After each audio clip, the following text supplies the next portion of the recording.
This story is titled, My Fiancé Made Fun of My Career at Her Office Party. I broke off the engagement right in front of everyone. Hey everyone. Before we jump into today's video, I need your help.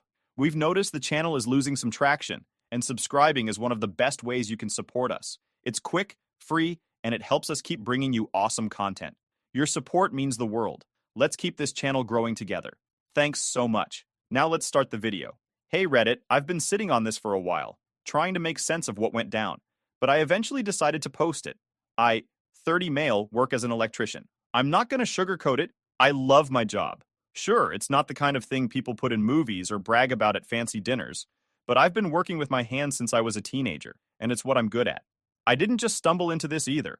I worked hard to get here. I spent years going to trade school, juggling side gigs to afford my tools, and putting in long hours as an apprentice to learn the ropes. I had to prove myself every step of the way, especially in a field where your reputation can make or break you.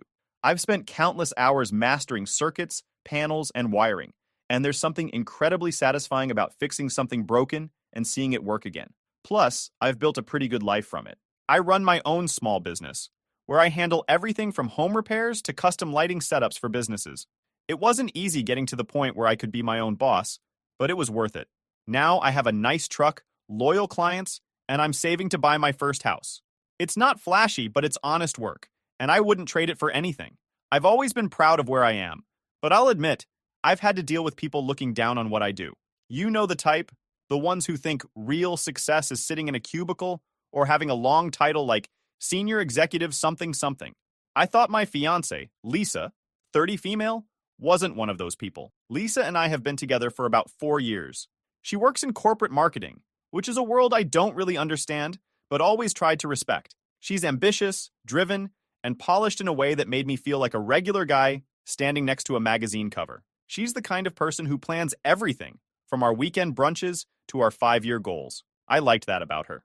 I thought we balanced each other out. Me, the hands-on problem solver, and her, the polished go-getter. In the beginning, Lisa would tell me how much she admired my work ethic.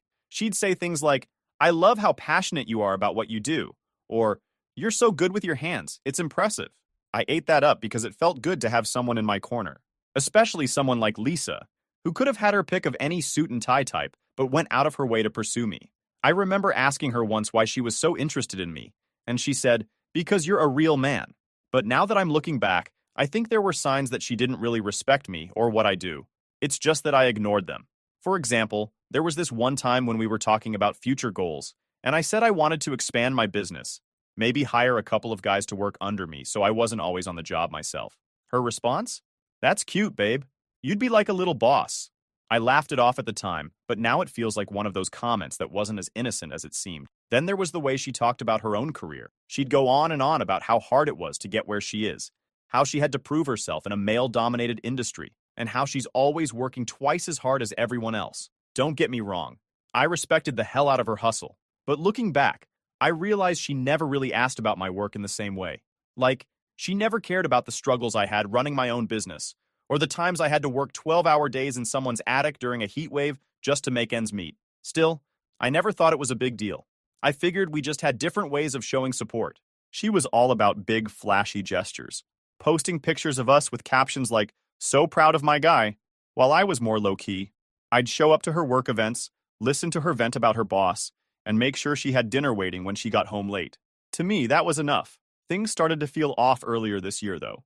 Lisa got a promotion, and suddenly her life became all about networking and corporate events. She started talking about her colleagues constantly. This guy who's a rising star in the industry. That woman who's such a powerhouse. I noticed she didn't mention me as much anymore. When I asked about it, she brushed it off, saying, you're not part of that world, babe. It's not a big deal. That stung a little, but I let it go. I figured she was just caught up in the excitement of her new role. Then came the co-workers' holiday party. Lisa had been talking about it for weeks. She kept saying it was a big deal, and that it was important I come with her. You'll love it, she said. You'll get to see the people I work with and the world I live in. I wasn't exactly thrilled about spending a night with a bunch of corporate types, but I figured it was important to her, and I wanted to be by her side, so I agreed. As the date got closer, I started to feel more and more out of my element. Lisa was planning everything down to the last detail. What we'd wear, what time we'd arrive, even what kind of conversations I should prepare for. Just talk about your business, she said. People love hearing about small businesses. That should have been my first red flag. Why would I need to prepare to talk about what I do? But again, I brushed it off. I wanted to be there for her, even if it meant stepping into a world that felt completely foreign to me. The night of the party, I put on my one good suit and did my best to clean up. Lisa looked incredible, like she always does, in this sleek black dress that probably cost more than my monthly rent. When we got to the venue, I realized just how out of place I was. The place was decked out with fancy decorations. Everyone was dressed to the nines, moving through the room like they were on a runway. I was trying my best to play along, even though this whole thing feels like stepping onto a set of The Office. But, way less funny and way more fake. People are walking around in their overpriced suits and shoes, talking about brand initiatives and quarterly projections. Meanwhile, I'm just trying to keep my tie from choking me to death.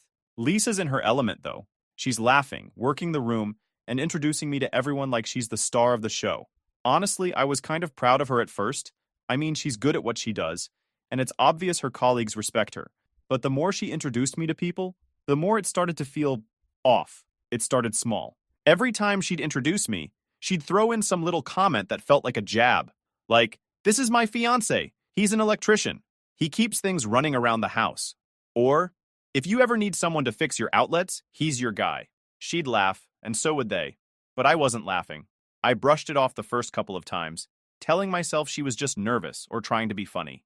But after the fifth or sixth time, I started to wonder if this was just how she talked about me behind my back. Anyway, Lisa and I were standing with a group of her colleagues when one guy, a real smug-looking dude in a tailored suit that probably cost more than my truck, asked me what I do for a living. I smiled and told him, "I'm an electrician.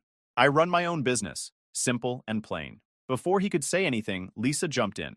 "Oh, he's amazing with his hands," she said, with this overly sweet tone that immediately made me cringe. "He's like my little handyman at home.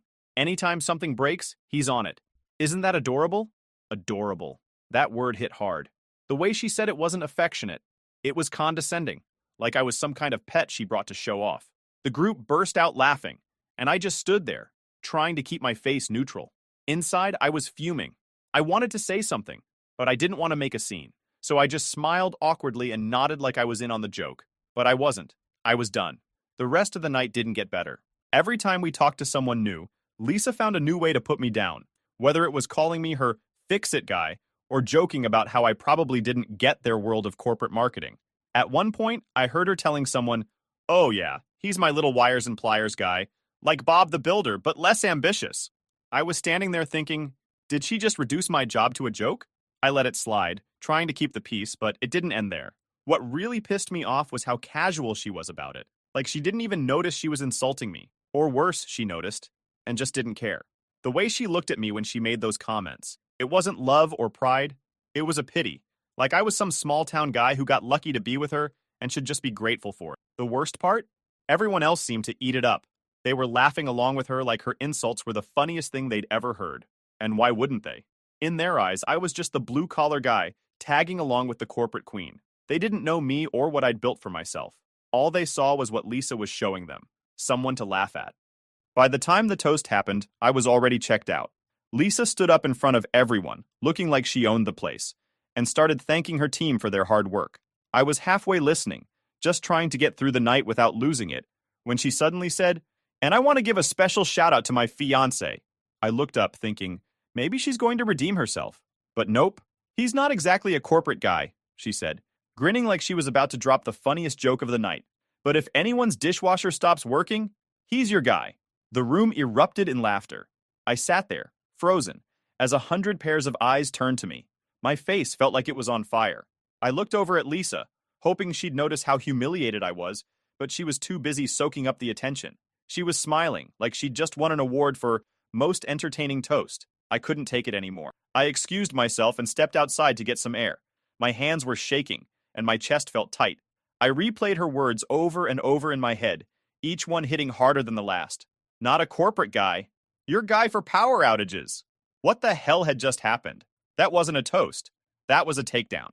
So, I'm standing outside this ridiculously fancy venue, breathing in the cold air and trying to cool off. The sound of everyone laughing at Lisa's toast is still echoing in my head.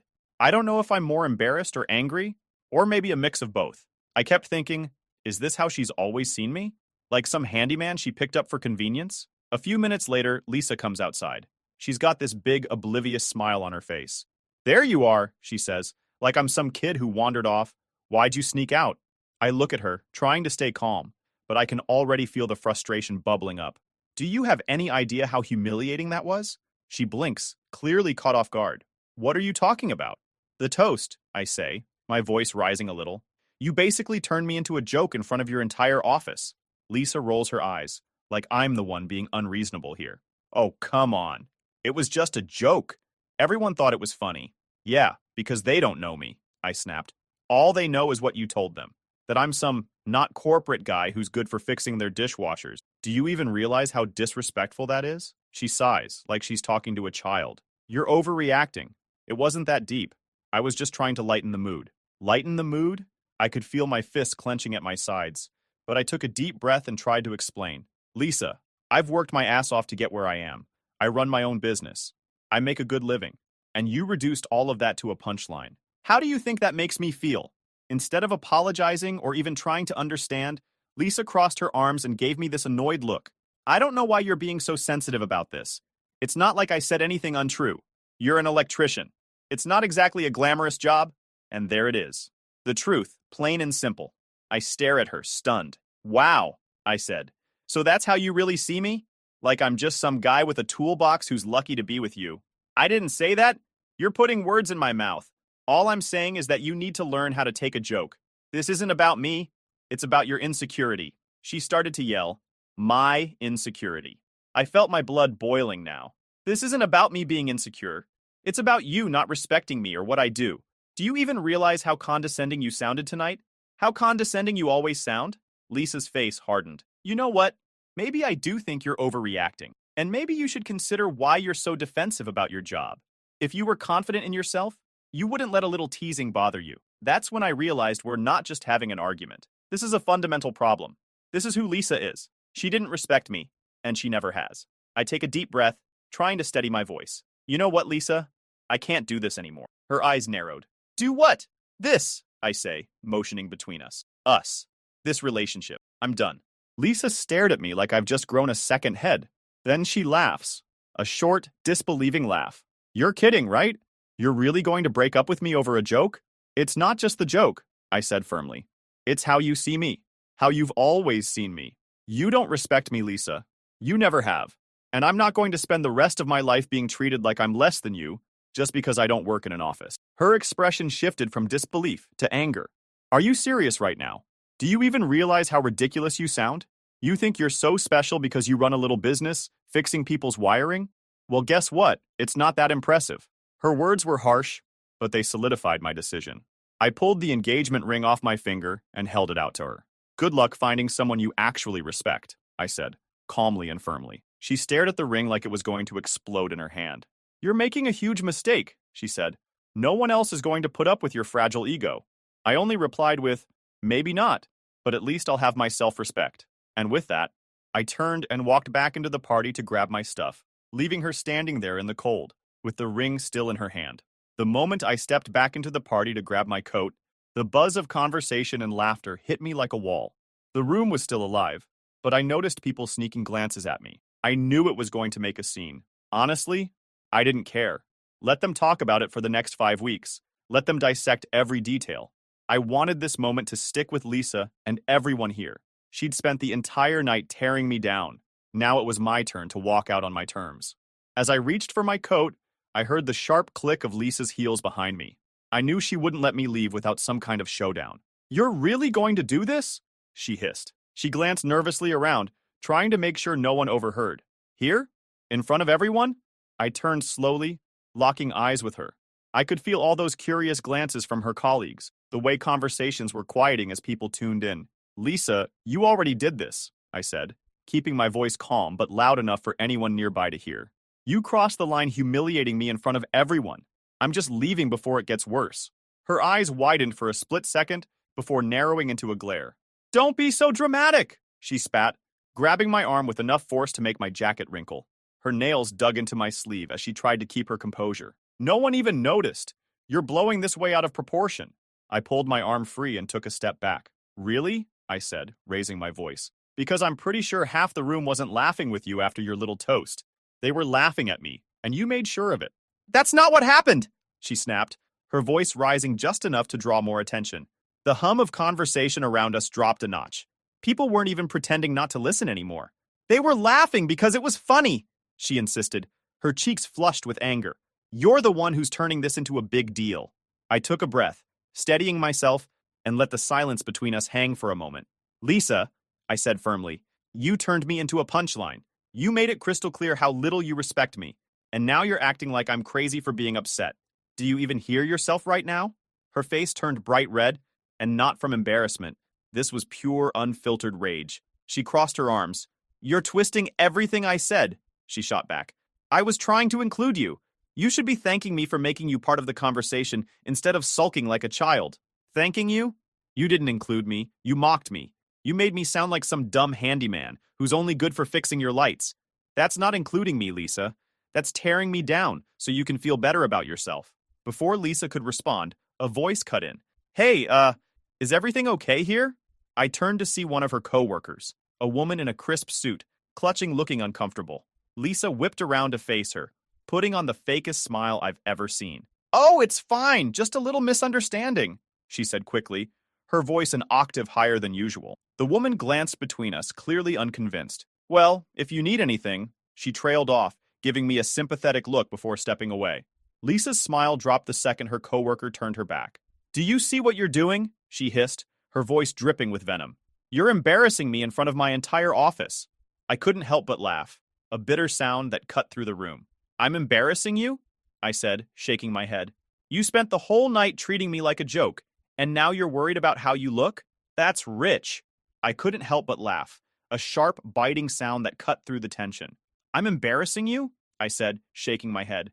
You spent the whole night treating me like a joke, and now you're worried about how you look? Unbelievable. Out of the corner of my eye, I noticed a tall man near the entrance watching us. He looked familiar. Then I realized it was Lisa's boss. He didn't say anything, but the way he crossed his arms and leaned slightly forward made it clear he was listening. Lisa noticed him too. Her face paled, and her whole demeanor shifted. Can we just talk about this later? She said, her voice suddenly softer. You're making a scene. I shook my head, thinking, that's exactly what I wanted. No, Lisa, we're not doing this later. We're doing it now. I'm not going to spend the rest of my life with someone who thinks they're better than me just because I don't work in an office. I deserve more than this. More than you. Lisa's eyes darted between me, her boss, and the growing number of people pretending not to watch. Fine, she said, her tone practically spitting venom. Walk away. But don't come crying to me when you realize no one else is going to put up with your fragile ego. I couldn't help but smirk, shaking my head. Cry to you? You're joking, right? I'm not the one who's going to struggle finding someone who respects me. I didn't say it out loud. I didn't need to. My silence and the look on my face said it all, while staring at her, letting her words hang in the air. I wasn't going to stoop to her level. Instead, I turned to leave. Good luck finding someone who'll tolerate you, I said. Enjoy the party, folks, I said over my shoulder as I turned and walked toward the door. Behind me, I could hear the murmurs spreading through the room, like ripples in a pond. People were whispering, exchanging glances, and I caught snippets of their conversations as I passed. Did you see that? What the hell was that about? I knew she was a bit much, but damn. I didn't look back. I didn't need to. I knew the damage was done. Lisa wanted to be the center of attention, and now she had it. Not as the queen of the party, but as the woman who got called out in front of everyone. Let them talk. By the time I reached my car, I felt lighter than I had in years. I stood up for myself, and it felt damn good. Lisa could spin her story however she wanted, but I knew the truth, and so did everyone else who saw what happened. The days after the party were messy, to put it lightly. Lisa kept texting and calling me. They ranged from, can we just talk about this, to full-on, you're acting like a child, and everything in between. I didn't reply to any of them. Honestly, I needed space. I needed to figure out what the hell just happened, and how someone I thought loved and respected me could treat me like I was a punchline. But Lisa wasn't the type to sit quietly. Oh no. By day 3, I started hearing from mutual friends. Apparently, she wasn't content to just blow up my phone. She needed to make sure everyone else knew her side of the story too. She's saying you flipped out over nothing, one of my friends texted me. Like, she's making it sound like you stormed out because you're too sensitive to handle a joke. Another one sent me screenshots from Lisa's social media. There it was in plain sight.